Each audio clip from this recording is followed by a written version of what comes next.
आज मी अपक्ष म्हणून निवडणूक लढवतोय. तुम्हाला सध्याची परिस्थिती तुम्हाला मीडियाला तर माहितीच आहे की प्रत्येक वेळेला आपल्याला कुठे ना कुठे काहीतरी चिरीमिरी दिल्याशिवाय आपलं काम होत नाही. रस्त्यावर खड्डे पडले, तिथल्या दिव्यांची पदपथातील दिव्यांची अवस्था बिकट आहे. अरे काहीतरी कोणीतरी करा, कोणीतरी करा. मग कोणीतरी करण्यापेक्षा मग आपण का नाही? आजकाल अंमली पदार्थांचं सेवन सुद्धा वाढत चाललेलं आहे आणि ज्या वेळेला आपल्याला ह्या समस्या दिसतात, पण काही वेळेला काय होतं, आपण सोशल वर्कर म्हणून काही मर्यादा येतात. म्हणून मग मी ठरवलं की जर आपल्याला बदल घडवून आणायचा असेल तर ह्या व्यवस्थेचा, ह्या सिस्टमचा भाग होणं गरजेचं आहे. आज मी अपक्ष म्हणून इथे निवडणूक लढतोय. मला ज्या वेळेला मी माझी उमेदवारी दाखल केली त्यावेळेला सुद्धा माझ्यावर बराचसा प्रेशर होता. मॅडम, मी जेव्हा स्वतः फॉर्म भरला तेव्हा मला पण लोक म्हणाले की अरे आम्हाला डॉक्टर मिळाला आणि त्या बस स्टॉपवर लोकांना उभं राहता येत नाही इलिगल पार्किंग. अजून एक महत्वाचा मुद्दा राहिला, तिथे चांगली शौचालय नाही. निवडून आल्यानंतर माझी भूमिका हीच असेल की माझ्या विभागातल्या प्रत्येक माणसाच्या आरोग्याची काळजी तर मी घेणारच आहे. त्याचबरोबर त्या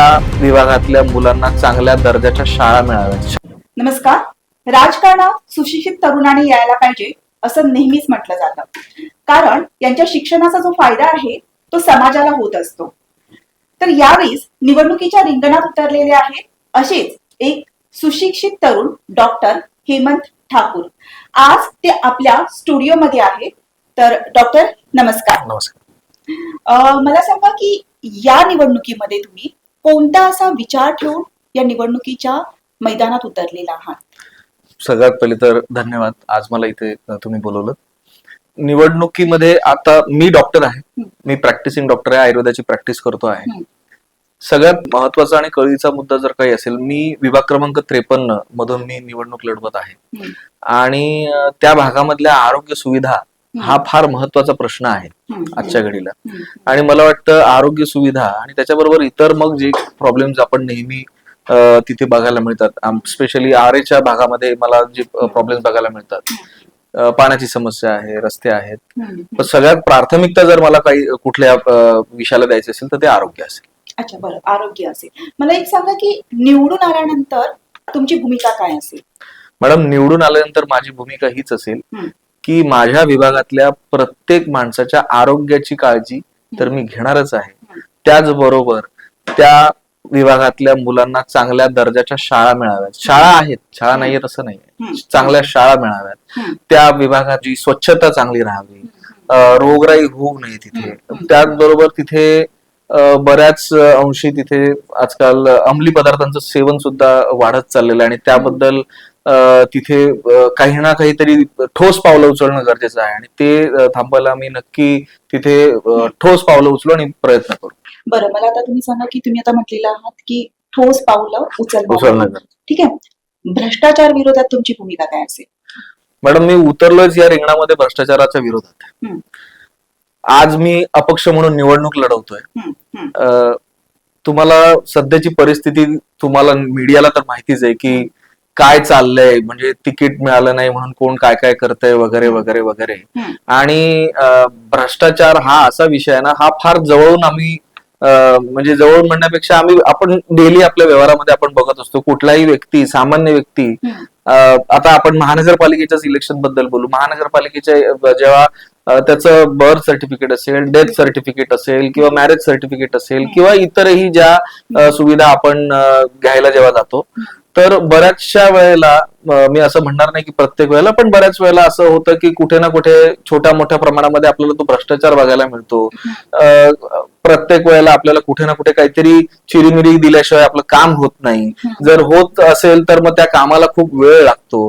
अशा बऱ्याचशा समस्या तिथे आहेत आणि जर आपल्याला मला सुद्धा चीड आहे, रस्त्यावरून जात असताना जर तिथे रस्त्यावर खड्डे पडलेले नाही, तिथल्या दिव्यांची पदपथातील दिव्यांची अवस्था बिकट आहे. आपल्याला कळते की इथून येता जाता मुलांचे किंवा सिनियर सिटीजन्सचे तिकडे ऍक्सिडेंट होत आहेत. आम्ही वेस्टर्न एक्सप्रेस हायवे जवळ राहतो, तर त्याच्यामुळे तिथे तो सुद्धा एक महत्वाचा प्रश्न आहे. आणि अशा वेळेला जेव्हा आपल्याला वाटतं की अरे काहीतरी कोणीतरी करा, कोणीतरी करा, मग कोणीतरी करण्यापेक्षा मग आपण का नाही करू? बरोबर. आपण काम- म्हणजे सोशल वर्क आपण करतच आलो आहोत. एक डॉक्टर म्हणून मी माझी जबाबदारी आतापर्यंत पार पडत चाललो आहे. आरोग्य शिबिर घेणं किंवा तिथल्या लोकांसाठी मी पी साऊथ वॉर्ड मध्ये ward officer, Covid war room in charge म्हणून सुद्धा काम केलेलं आहे. तर तिथे वॅक्सिनेशन वगैरे आम्ही केलेले आहेत. आणि ज्या वेळेला आपल्याला ह्या समस्या दिसतात, पण काही वेळेला काय होतं, आपण सोशल वर्कर म्हणून काही मर्यादा येतात. ज्या वेळेला आपल्याला मर्यादा येतात, मग असं वाटतं अरे मग आपला कोणीतरी तिथे आपला माणूस असला पाहिजे की ज्याला मी हाक मारली की तो पटकन काम करेल. पण काही वेळेला त्यांना सुद्धा काही पक्षाच्या मर्यादा असतात किंवा इतर काही मर्यादा असतील.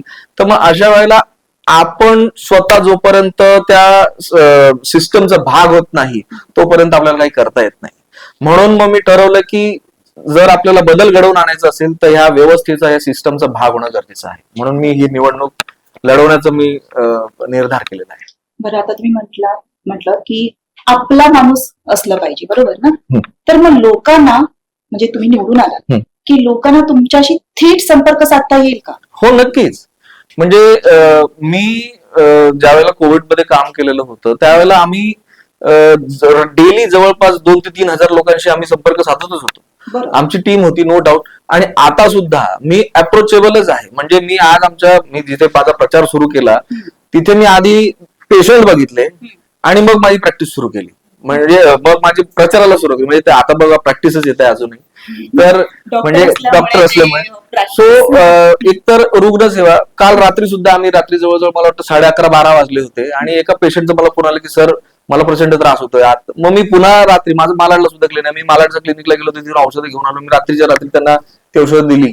म्हणजे अजून मग अप्रोचेबल असणं किंवा मग आपलेपणा असणं ह्या म्हणजे हे जी गोष्ट आहे ना, बघा मी आतापर्यंत जे बघत आलेलो आहे ना, आमच्या किंवा इतरही नॉर्मल जेव्हा आपला म्हणतो ना आपण, सत्यनारायणच्या पूजेला गेलं, बर्थडेला गेलं, बारशाला गेलं, मैताला गेलं, ह्या व्यतिरिक्त काही होत नाही. पण ज्या वेळेला माझी काहीतरी समस्या आहे आणि ती समस्या सोडवण्यासाठी कोणीतरी आपला प्रतिनिधी ज्या वेळेला समोर उभा राहतो, खंबीर उभा राहतो आणि की अरे ही समस्या सोडवली गेलीच पाहिजे, आज इथे रस्त्याची अवस्था दुरावस्था आहे आणि इथे जो ठणकावून त्या अधिकाऱ्यांना सांगतो की आमच्या विभागामध्ये हे काम झालंच पाहिजे, तो म्हणजे आपला उमेदवार. बरं, अजून एक प्रश्न विचारेन की निवडून आल्यानंतर 100 दिवसामध्ये तुम्ही लोकांना काय द्या? निवडून आल्यानंतर 100 दिवसामध्ये माझी पहिली प्रायोरिटी, मी मगाशी पण म्हटलं की तिथे एक चांगलं हॉस्पिटल उभारणं. आता जे हॉस्पिटल तिथे आहे त्याची दुरावस्था फार इतकं बिकट परिस्थितीमध्ये ते आहे. आपला दवाखान्यासारख्या ज्या बीएमसीने व्यवस्था चालू केली होती, काही ठिकाणी ते बंद झालेलं आहे. तो पुन्हा ते सुरू करण्याचा माझा मानस आहे. त्याच्यानंतर तिथल्या शाळा, फार महत्वाचा मुद्दा आहे. तिथल्या शाळांमध्ये चांगल्या सुविधा देणं, एज्युकेशन फार महत्वाचं आहे. आणि येस, आरे सारख्या भागामध्ये तिथे दळणवळणाची समस्या आहे. रॉयल पाम्स असेल किंवा मोराचा पाडा, आदर्श नगर किंवा आपलं आदिवासी पाडे जे आपले आहेत, ट्रॅव्हलिंगचा खूप इश्यू आहे मॅडम. आणि जिथे ट्रॅव्हलिंगचा इश्यू आहे, लोकांना यायला जायला तिथे फार प्रॉब्लेम होतो. मग अशा वेळेला आपल्या महानगरपालिकेच्या अंडर बीएसटी येते, तर बीएसटीच्या तिथे संख्या वाढवणं, फेऱ्या वाढवणं हे तिथे माझी प्रायोरिटी असेल. आणि त्यासोबतच तिथे लोकांना सुरक्षा देणं. तिथे पोलीस आहेत, कार्य करतायत, पण बऱ्याच वेळेला काही राजकीय दबाव त्यांच्यावर येत असेल, तिथे त्यांना पोलीस आपलं काम चोख करतात, पण त्यांना ते अभय मिळणं की जे फ्री हँड त्यांना मिळायला पाहिजे, तो जर फ्री हँड त्यांना दिला तर तिकडे सुद्धा ते कायदा सुव्यवस्था नक्की चांगल्या प्रकारे हाताळतील. तिथे आजकाल मुलं काही अंमली पदार्थांच्या आहारी गेलेले आहेत, काही जे आता तिथे जो आरेच्या विभागामध्ये गरीब घरात काम करणाऱ्या फिमेल स्त्रिया आहेत, घरकाम करणाऱ्या स्त्रिया आहेत, किंवा आपण म्हणतो ना की हातावर पोट भरणारी माणसं आहेत, तर त्या तिथे ज्या वेळेला त्यांच्या घरातला कोणीतरी त्या अंमली पदार्थांच्या आहारी जातो तर ते पूर्ण घर डिस्टर्ब होतं. बरोबर. आणि एक अजून की ह्याला जोडून हा प्रश्न की तुम्ही म्हणालात की अंमली पदार्थाच्या आहारी गेलेले आहेत, ठीक आहे, तर मग महिलांच्या सुरक्षतेसाठी तुम्ही तिथे काय कराल? तिथे मॅडम सगळ्यात जर महत्वाचं म्हटलं ना तर तिथे दिवे लावणं रस्त्यावर फार गरजेचं आहे. जागोजागी पाड्यांमध्ये रात्र झाली की तिथे काळोख होतो.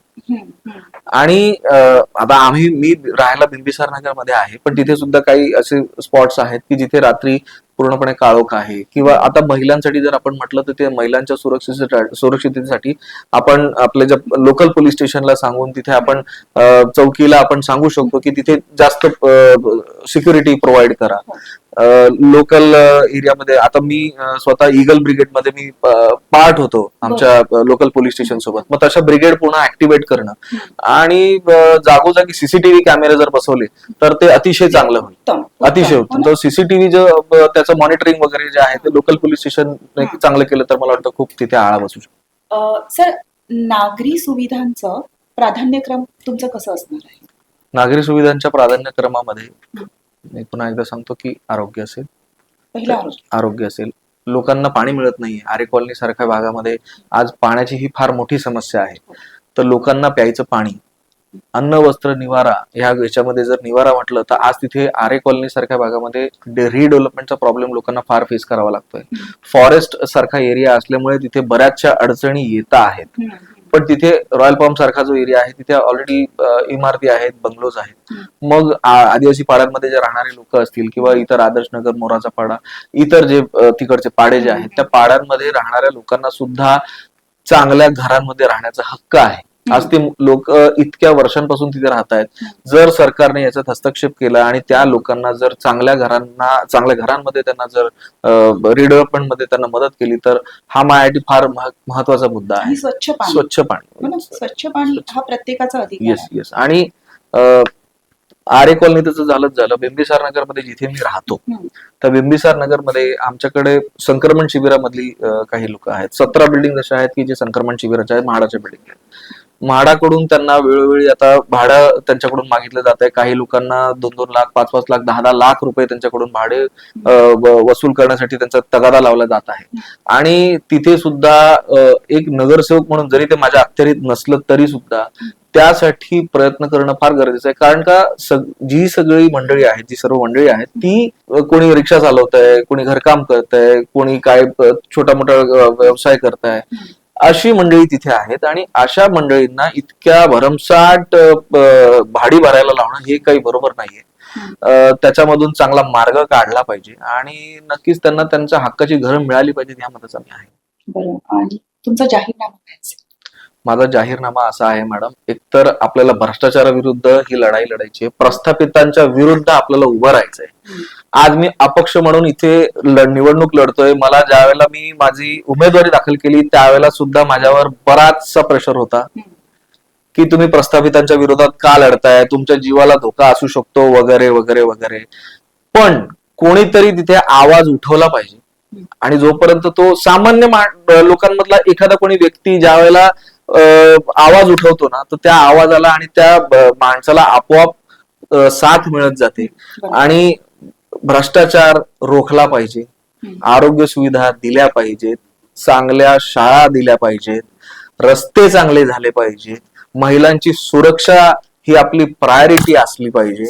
तिथे आज आरेमध्ये सर्पदंश होतात, बिबट्या तिथे असतो किंवा आज कुत्र्यांचा प्रश्न फार भयंकर प्रश्न आहे. त्याच्यासाठी आता सुप्रीम कोर्टाने सुद्धा काही गाईडलाईन्स ज्या दिलेल्या आहेत त्या गाईडलाईन्सचं पालन होतंय की नाही ह्याच्यावर आपण लक्ष ठेवणं फार गरजेचं आहे. कारण का एरियामध्ये कुठेही म्हणजे तो आरे कॉलनी असो, वनराई कॉलनी असो किंवा बिंबिसार नगर असो, त्या श्वानांमुळे जर तिथे चालणाऱ्या लोकांना, वृद्ध स्त्रिया असतील किंवा लहान मुलं असतील, जर त्यांना त्यांच्या जीवाला धोका असेल. मी सुद्धा एक श्वानप्रेमी आहे. पण जिथे आपल्याला जर त्या ह्याच्यापासून जर धोका असेल तर आपण त्यांना चांगल्या ठिकाणी त्यांचं शेल्टर देऊन तिथे त्यांची व्यवस्था केली पाहिजे. सुप्रीम कोर्टाने ज्या गाईडलाईन्स दिलेल्या आहेत त्या गाईडलाईन्स प्रमाणे आपण महानगरपालिकेला सांगून त्यांची व्यवस्था केली पाहिजे. Yes yes yes definitely. आणि स्वच्छता हा फार म्हणजे जवळचा मुद्दा आहे. आपण प्रत्येक भागामध्ये जर चांगली स्वच्छता ठेवली, सुशोभीकरण केलं तर ओव्हरऑल तुमच्या भागाची प्रगती हळूहळू आपोआप व्हायला सुरुवात होते. आणि जसं मी मगाशी म्हटलं त्याप्रमाणे अंमली पदार्थांचं सेवन करणाऱ्या तिकडे जी लोक आहेत त्यांना जर पुनर्वसन शिबिरांमध्ये आपण तिकडे आपल्याला जमलं तर ते करू, किंवा तिथे त्या गोष्टी मिळणारच नाहीत. एकदा मिळाल्या नाहीत तर कदाचित तिथे बंद होईल त्या गोष्टी. मग त्याच्यासाठी लोकल पोलीस स्टेशनला सांगून त्यांचे हात बळकट करणं हे आपल्या हातात आहे आणि त्या गोष्टींसाठी आपण प्रयत्न करू. सर, अजून एक प्रश्न की तुम्ही राजकारणामध्ये का आलेला आहात? म्हणजे मॅडम, मी राजकारणात ह्यासाठी आलो कारण का मला स्वतःला जेव्हा मी ही व्यवस्था बघतो ना ती एक चीड आहे आतमधून. की आपण बघतोय सगळी दुरावस्था जेव्हा होते आणि जेव्हा काहीही करता येत नाही, हा भाव जेव्हा मनात येतो की आधार कार्ड बनवायचंय तरी सुद्धा आपल्याला बरेचसे प्रॉब्लेम येतात. आपल्याला कोणाला तरी विचारावं लागतं, अरे कोणी एजंट आहे का, अरे मॅरेज सर्टिफिकेट बनवायचं कोणी एजंट आहे का, डेथ सर्टिफिकेट बनवायचे, काय करू, कुठे जाऊ, कसं जाऊ, बीएमसी मध्ये मला तिकडे कोणाला पैसे द्यावे लागतील का, वगैरे वगैरे वगैरे वगैरे. आणि जेव्हा मी ह्या समस्या आपण स्वतः जेव्हा अनुभवतो ना, मग त्यावेळेला कुठेतरी मग मनात येतं की अरे यार कोणीतरी काहीतरी केलं पाहिजे. मग अशी म्हटल्याप्रमाणे समस्येचा व्यवस्थेचा भाग होणं हे आपल्या हातात आहे आणि त्या व्यवस्थेचा भाग होण्यासाठी राजकारणात उतरणं हे गरजेचंच आहे. आणि ज्या वेळेला तुम्ही कुठल्या तरी जबाबदार पदावर जाता, नगरसेवक सारखं हे जे पद आहे हे फार महत्वाचं जबाबदारीचं पद आहे. अगदी ते सगळ्यात शेवटचं पद जरी असलं तरी हे ते तितकंच महत्वाचं आहे, कारण का तो व्यक्ती त्याच्या लोकल एरियामधल्या सगळ्या लोकांशी कनेक्टेड असतो, जो वरपर्यंत त्या समस्या पोहोचवत असतो. आणि म्हणून मी ह्या राजकारणात येण्याचं ठरवलं. बरं, एक सांगा अजून एक की उच्च शिक्षित तरुणांनी राजकारणात यावं, कारण याचं प्रमाण खूप कमी आहे. मॅडम, मी जेव्हा स्वतः फॉर्म भरला तेव्हा मला पण लोक म्हणाले की अरे आम्हाला डॉक्टर मिळाला, आधी आम्हाला ऑप्शनच नव्हता, कोणी 5वी पास, कोणी 10वी पास, कोणी 10वी नापास. आणि असेच ज्या वेळेला उमेदवार असतात तर त्यावेळेला अरे सर आता काय करणार, आमची मजबुरी होती, कोणाला तरी द्यायचं म्हणून आम्ही देऊन टाकलं, असं मत लोकांचं असतं, जनरली होतं. ज्या वेळेला मी उमेदवारी अर्ज दाखल केला, लोकांना जेव्हा कळलं की अरे एक डॉक्टर उमेदवार आपल्याला ऑप्शन मध्ये असणार आहे, आणि मग लोकांचाही अभिप्राय मला खूप चांगला आला. मला वाटतं एक उच्च शिक्षित उमेदवार तिथे असण्याचा फायदा असा असतो, एक तर तुम्हाला तुमचे जे अधिकारी असतात, व्यवस्थेमधले जे अधिकारी असतात, त्यांच्यासोबत बसून आपल्या विभागासाठी काय धोरण ठरवायला पाहिजे, महानगरपालिकेने माझ्या विभागासाठी अजून काय चांगल्या सुविधा त्यांना देता येतील. प्रत्येक वेळेला तिथे उपलब्ध असलेले अधिकारीच तुम्हाला काहीतरी करतील असं नाहीये. ज्या वेळेला तिथे उच्च शिक्षित व्यक्ती असतो त्याला त्या समस्या व्यवस्थितपणे वरपर्यंत मांडता येतात, पोहोचवता येतात, आणि त्याची अंमलबजावणी सुद्धा तो तितक्याच चांगल्या पद्धतीने करू शकतो. म्हणजे त्या शिक्षणाचा फायदा हा नक्कीच होतो. बघा, एक अशिक्षित व्यक्ती निवडणूक लढवू शकत नाही किंवा कोणी 10वी नापास आहे, पास आहे, मला त्याबद्दल काही म्हणायचं नाहीये. पण तो जरी नापास असला तरी त्याचं जर कॅलिबर असेल की माझ्या एरियामधल्या प्रश्नांचं मी फार चांगल्या पद्धतीने तिथे मांडू शकतो, तर तो सुद्धा चांगला आहे. पण उच्च शिक्षित असण्याचा फायदा एक असतो की तुम्हाला त्या नियमावलीचा, त्या धोरण ठरवतानाचा तो फायदा होत असतो आणि तुम्ही त्याची अंमलबजावणी चांगल्या प्रकारे करू शकता. सर, तुम्ही तुमच्या वॉर्डातले नगरसेवक झाला की तुमचं धोरण काय असेल? मॅडम बघा, आमच्याकडे वेगवेगळे भाग आहेत. जसं मी जर सुरुवात केली बिंबिसार नगर पासून, तर बिंबिसार नगर मध्ये ज्या काही वस्त्या आहेत त्या संक्रमण शिबिर म्हटलं मी 1 ते 17, आणि त्याच्यानंतर बिल्डिंग नंबर 18 ते 31 ह्या 1 BHK 2 BHK असलेल्या त्या बिल्डिंग आहेत. तर प्रत्येकाच्या समस्या वेगळ्या आहेत. संक्रमण शिबिराच्या समस्या म्हटल्या तर जर मी मगाशी म्हटल्याप्रमाणे त्यांना तिथे अस्वच्छता तिथे आहे, तिथे बीएमसीचे जे बेसिक डस्टबिन्स वगैरे मिळायला पाहिजे ते पण त्याची कमतरता आहे, अस्वच्छता आहे, म्हाडाकडून त्यांच्याकडून अवाजवी भाडी वसूल केली जात आहे, तिथे रिडेव्हलपमेंटला फार अडचण येते, ते तिथे कुठे ना कुठे त्याला सुद्धा प्रश्नाला हात घातला गेला पाहिजे.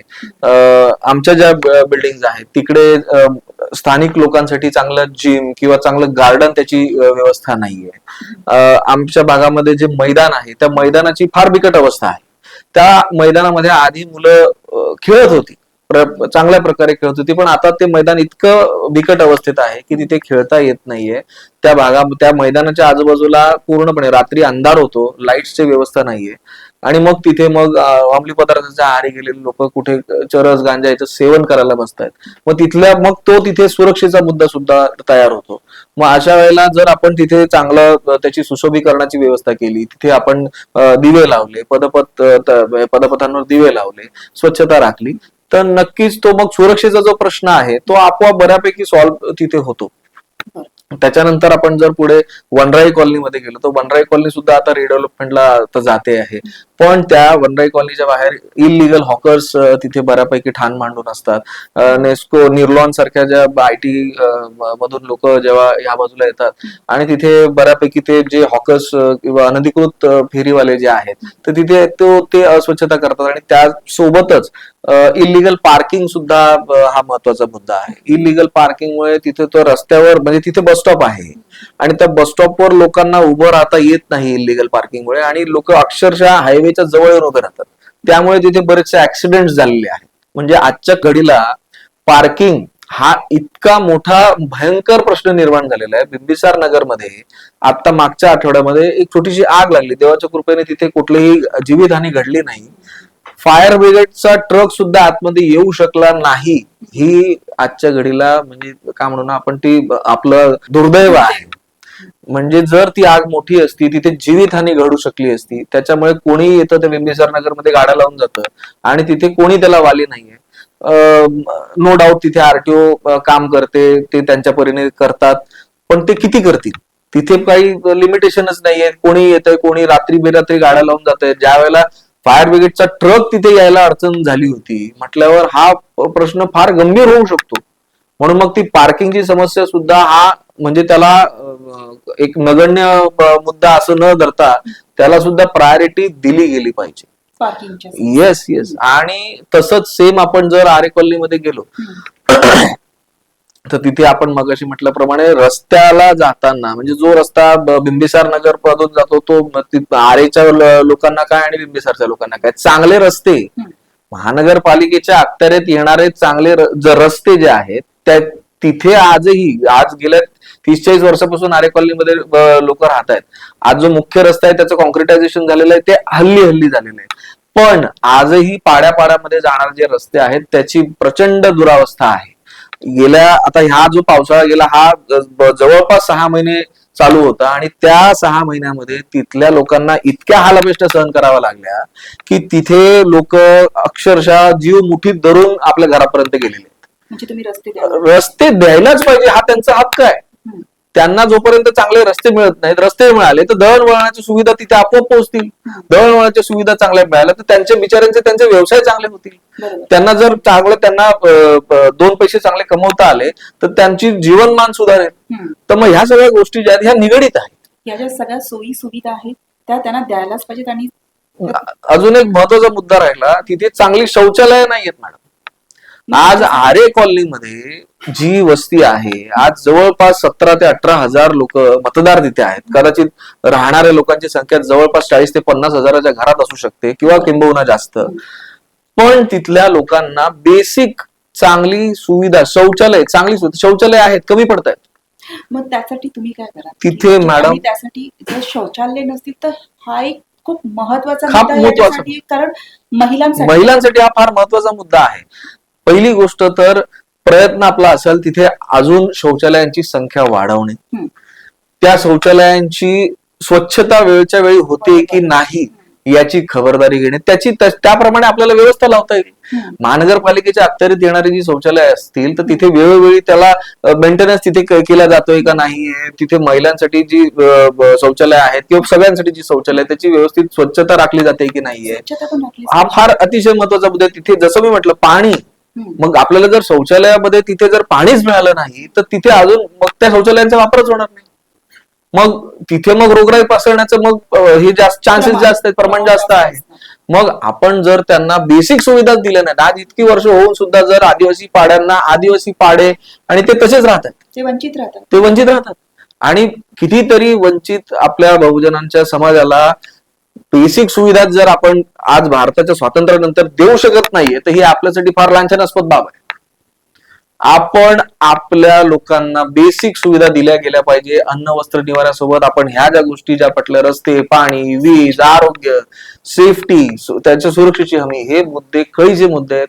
आणि एक नगरसेवक जर मी झालोच तर ह्या मुद्द्यांना मी प्रायोरिटी देईन आणि त्या नक्की माझा प्रयत्न असेल की त्या 100% पूर्ण करायची.